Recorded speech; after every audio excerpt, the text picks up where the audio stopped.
திரு அமீர் அவர்களை பேச அழைக்கின்றோம்.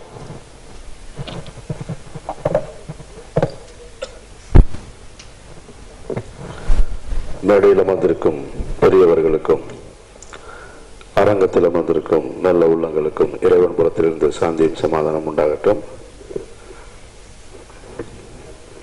சேரனுடைய 10வது திரைப்படம் இது.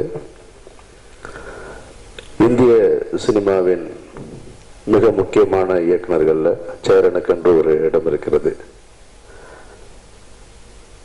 அவருடைய திரைப்படங்கள் தமிழகத்தையும் தாண்டி மற்ற மொழிகளிலும் சாதனை படைத்து சர்வதேச அளவிலும் சாதனை படைத்திருக்கின்ற திரைப்படங்களாக இருந்திருக்கின்றது. வழக்கமா தமிழ் சினிமாவில் ஒரு கோபமான சூழ்நிலை இயக்குநர்களுக்கு எப்பயுமே இருக்கும். நான் ஒரு கதை சொன்னேன், ஹீரோ நடிக்கலை, டேட்டு கொடுக்கல, அதனால நான் நடிச்சிட்டேன் அப்படின்னு சொல்லிட்டு. அது ஒரு காரணமாக இருந்தாலும் கூட, ஆனால் உண்மையில் பாதி இயக்குநர்கள் இங்கிருந்து கிளம்பி வரும்போதே நடிக்க வந்தவங்க தான். ஆனால் இயக்குனர் ஆயிட்ட காரணத்தினால நடிக்க முடியாமல் போனது. அந்த கோபம் உள்ள இருக்கு. நம்ம சொல்ற கதையும் போய் சொல்லும் போது ஒரு ஹீரோ டேட்டு கொடுக்கல அப்படின்னு சொல்லிட்டு நடிக்க வேற ஆரம்பிச்சிருந்தது. அப்படி நடிக்க ஆரம்பிச்சு முதல் 2 திரைப்படங்கள் மாபெரும் வெற்றி திரைப்படங்களாக கொடுத்து, அதுக்கப்புறம் அந்த சூப்பர் ஸ்டார் நாற்காலியை கைப்பற்றுவதற்காக சேரன் போராடிக்கிட்டே இருந்தார். எனக்கு அதில் உடன்பாடெல்லாம் கிடையாது. ஒரு இயக்குனர் நடிக்க முடியும் என்பதை நிரூபிக்க வேண்டுமே தவிர நான் நடித்து கொண்டே இருப்பேன் என்று காத்து கொண்டிருக்க கூடாது. இயக்குனர் இயக்குனராகத்தான் இருக்கணும் கடைசி வரைக்கும்.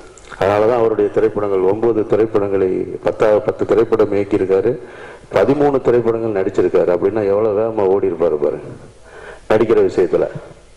ஆனால் இந்த திரைப்படம் அவர் இயக்கி இருக்கிற திரைப்படம் மட்டும்தான். எனக்கு அந்த ட்ரெய்லர்ல கூட a film by Cheran, a life by Cheran போடும்போது அதோட இருக்கணும்ன்றதுதான் என்னுடைய ஆசை.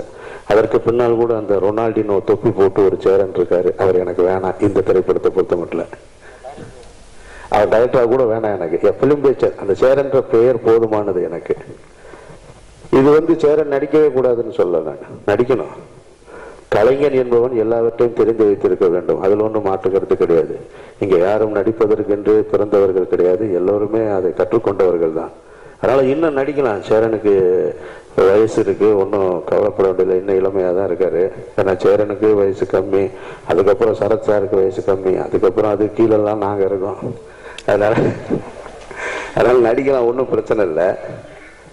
சேரனுடைய இந்த மாற்றம் இருக்கு பாத்தீங்கன்னா, அவருடைய திரைப்படங்கள்ல இருந்து மாறி இந்த திரைப்படம் ஒரு புது கலர் இருக்கு. எல்லாருமே மாற்றத்தை விரும்பி வேற ஒரு தளத்துல பயணிக்கணும்னு நினைச்சு போகும்போது அதை சரிவர கையாள தெரியாது. ஒரு சின்ன கை நழுவி போயிடும் அல்லது கொஞ்சம் அந்நியப்பட்டு இருக்கும். ஆனால் ஜேகே என்ற திரைப்படம் கொஞ்சம் கூட அதில் பிசறாமல் இருக்கு. அதனுடைய காட்சிகளாக இருக்கட்டும், ஒளிப்பதிவாக இருக்கட்டும், நடித்த கலைஞர்கள், ஹீரோயின், மியூசிக் டைரக்டர் எல்லாமே ஃப்ரெஷ்ஷா இப்ப உள்ள ஒரு படம். இன்னைக்கு இருக்கிற ஒரு டைரக்டர்ஸோட போட்டி போடக்கூடிய ஒரு திரைப்படமாக ஜேகே இருக்கு. நிச்சயமாக இந்த திரைப்படம் எல்லார் மனசுலையும் போய் இடம் பிடிக்கும்ன்ற நம்பிக்கையோட நான் காத்திருக்கேன். அப்புறம் சேரனை சொல்லும் போது சொன்னாங்க 4 தேசிய விருதுகள், 5 பிலிம்பேர் விருது எல்லாம் இருக்கு. ஆனா சேரனுக்கு சொந்த வீடு இல்லை. தயவுசெய்து முதல்ல வீடு வாங்க. ஆமா, இந்த விருதுகள் எல்லாம் வச்சுட்டு ஒன்றும் செய்ய முடியாது. ஏன்னா 2 பொண்ணு வச்சிருக்கீங்க. நாளை கட்டி கொடுக்கும்போது ஆளுக்கு ஒரு பிலிம்பேர் விருதை கையில கொடுத்து அனுப்ப முடியாது, அவார்டை கையில கொடுத்து அனுப்ப முடியாது. உங்களுக்கு சொல்றேன், நானும் 2 பொண்ணு வச்சிருக்கேன், ஆனா வீடு வாங்கல. நீங்க முதல்ல வாங்க, நான் 2வது வாங்குறேன்.